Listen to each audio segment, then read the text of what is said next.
Welcome back friends, let's get started. तो आज हम GATE CSC questions with solution में आगे का क्वेश्चन सॉल्व करेंगे जो गेट में पूछे गए हैं। ओके, तो यहाँ पे बहुत ही अच्छी तरह से ध्यान दीजिएगा क्योंकि मैं हर एक क्वेश्चन को बहुत ही बारीकाई से और डीप में समझाऊंगा। ठीक है, तो सबसे पहला क्वेश्चन ये पूछा गया है कि what will be the output of the following C program segment. GATE 2012 में पूछा गया है। तो यहाँ पे इन कैरेक्टर ए दिया है, स्विच केस है यहाँ पे देखिए, और कैरेक्टर में क्या पास होगा, यहाँ पे ए पास होगा।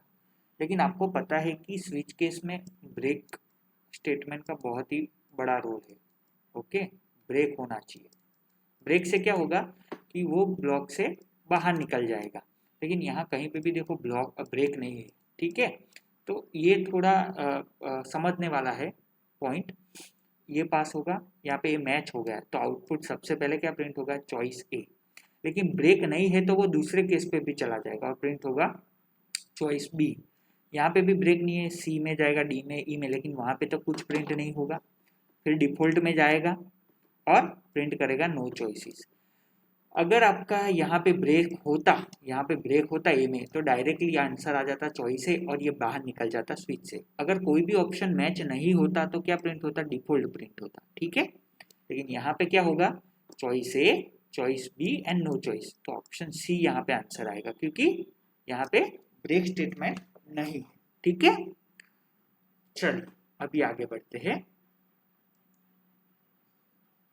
ये क्वेश्चन को समझने के लिए आपको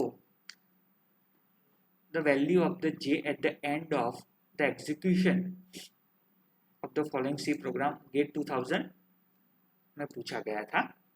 तो स्टैटिक का ये मतलब याद रखिए कि वैल्यू को प्रिजर्व करता है, यानी कि जो भी लास्ट वैल्यू है वो उसमें स्टोर रहेगी। ठीक है, ऐसा नहीं होगा हर टाइम इंडिविजुअल इनिशियलाइजेशन नहीं होगा इसका।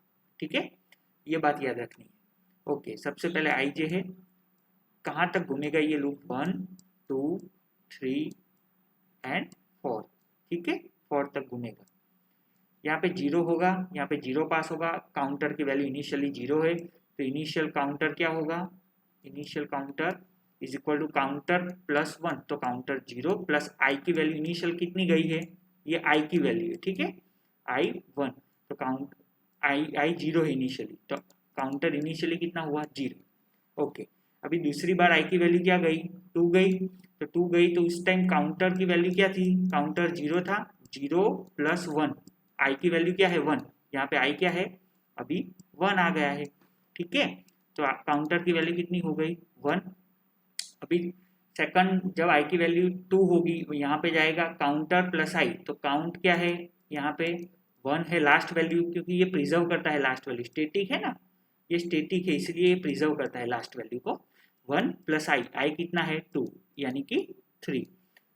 अगली बार 3 जाएगी, 3 plus previous value of counter क्या है, प्रीवियस वैल्यू 3 प्लस 3 यानी कि 6। अभी नेक्स्ट वैल्यू क्या है, आई की 4 जाएगी, तो यहाँ पे काउंटर की प्रिजर्व वैल्यू क्या है, 6 प्लस 4 यानी कि 10। अभी आगे कुछ नहीं है, तो ये आंसर क्या आएगा, 10 आएगा। क्या आएगा, 10। ठीक है, in this way we can solve this type of problem. Okay, I hope आपको पता चल गया होगी कैसे प्रॉब्लम होगा। यहाँ पे याद रखना ये स्टैटिक है तो वैल्यू को प्रिजर्व कर, फर्स्ट 0 आएगा, फिर 1 आएगा, फिर क्या होगा, 1 प्लस 2 3 आएगा, 3 प्लस 3 6 आएगा, 6 प्लस 4 10 आएगा, ऐसे आएगा यहाँ पे। ठीक है, तो चलिए आगे बढ़ते हैं, इसको रब कर देता हूँ।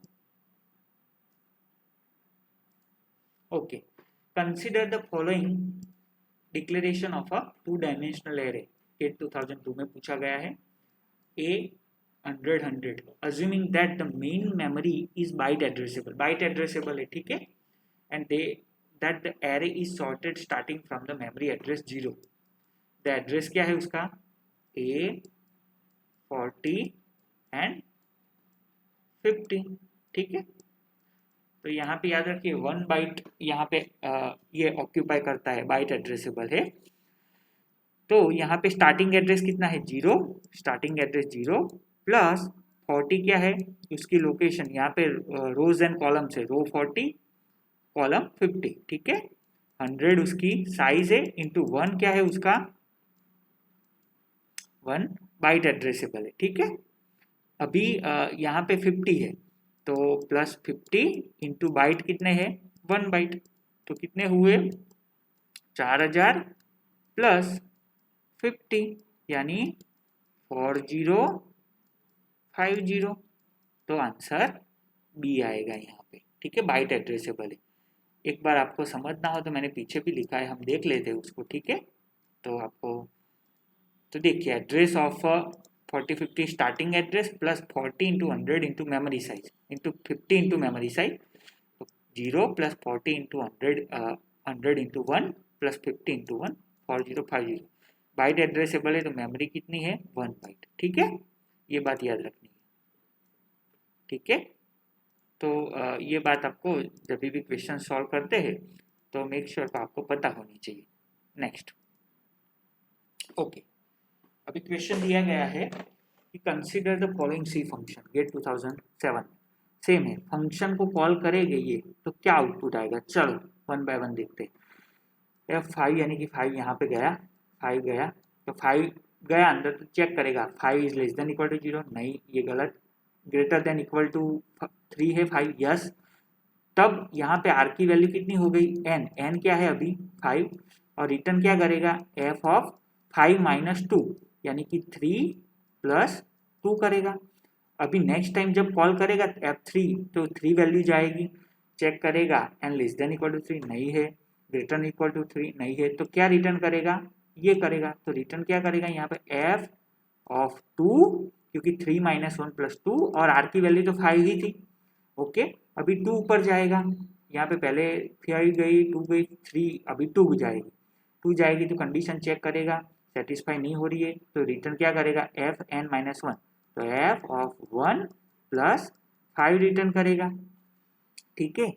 अभी 1 ऊपर जाएगी 2 के बाद, तो चेक करेगा लेस देन इक्वल टू 0 नहीं, ग्रेटर देन इक्वल टू 3 नहीं, तो अगेन यहाँ पे आएगा और रिटर्न करेगा एफ एन माइनस 1, एन कितना है 1 माइनस 0, या अरे 1 माइनस 1 यानी कि 0 प्लस आर की वैल्यू 5।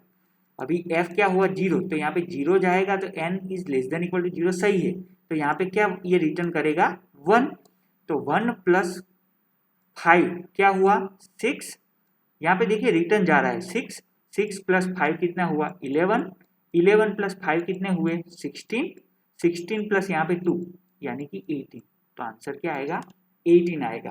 तो इस तरह से आप इस टाइप के प्रॉब्लम जो यहाँ पे मैंने सिंप्लीफिकेशन के लिए लिखा है, F3 plus 2, F2 plus 5, F1 plus F0 plus 5 return 1, तो 5 प्लस 6 यानी कि 6, 6 प्लस यहाँ पे देखिए यहाँ पे 5 आ गया, 5 प्लस 1 6 आ गया, 6 प्लस 5 कितना आया 11 आ गया, 11 प्लस 5 16 आ गया, और 16 प्लस 2 कितने हुए 11, ठीक है। तो इन दिस वे यहाँ पे आंसर क्या आएगा 16 आएगा, अरे 18 आएगा, 16 प्लस 2 18 यानी कि डी आंसर सही, ठीक है।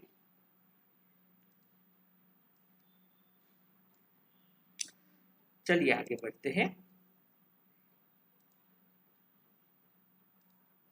Okay, consider the following C declaration, GATE 2000 में है। यहाँ पे याद रखना है structure and union, structure and union में क्या डिफरेंस है, स्ट्रक्चर कोई भी डिक्लेयर करते हो आप, ओके, स्ट्रक्ट यहाँ पे इंटीजर ए लिखा, फिर फ्लोट बी लिखा, ठीक है। तो स्ट्रक्चर यहाँ पे इंटीजर और फ्लोट दोनों के बाइट की जो भी साइज होगी स्ट्रक्चर उतनी साइज ऑक्यूपाई करता है, यानी कि यहाँ पे 2 बाइट यहाँ पे 4 बाइट, तो टोटल स्ट्रक्चर कितनी बाइट ऑक्यूपाई करता है 6 बाइट। स्ट्रक्चर पूरे डेटा टाइप, पूरे जितने भी डेटा डिफाइन किए उतने डेटा टाइप्स को कंसिडर करेगा फॉर द मेमोरी ऑक्यूपेशन, ठीक है।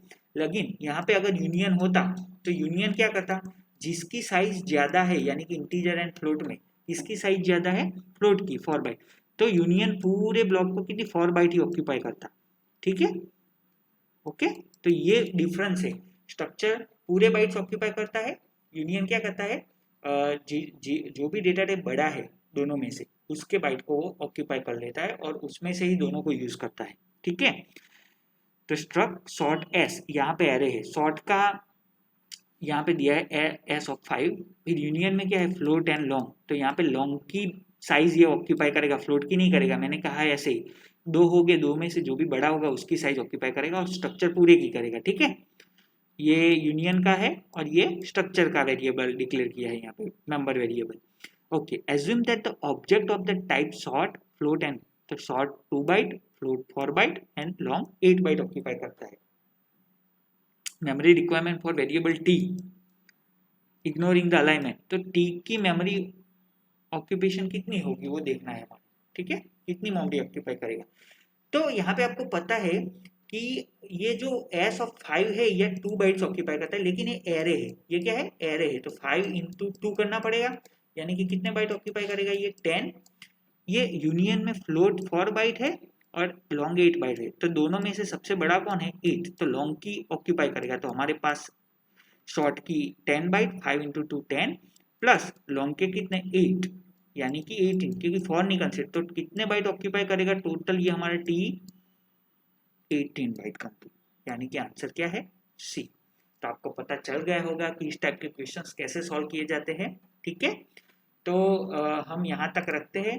नेक्स्ट लेक्चर में बहुत सारे दूसरे क्वेश्चंस के साथ आएंगे और उसको सॉल्व करेंगे। Till then bye, okay, take care and please do share, like and subscribe my channel.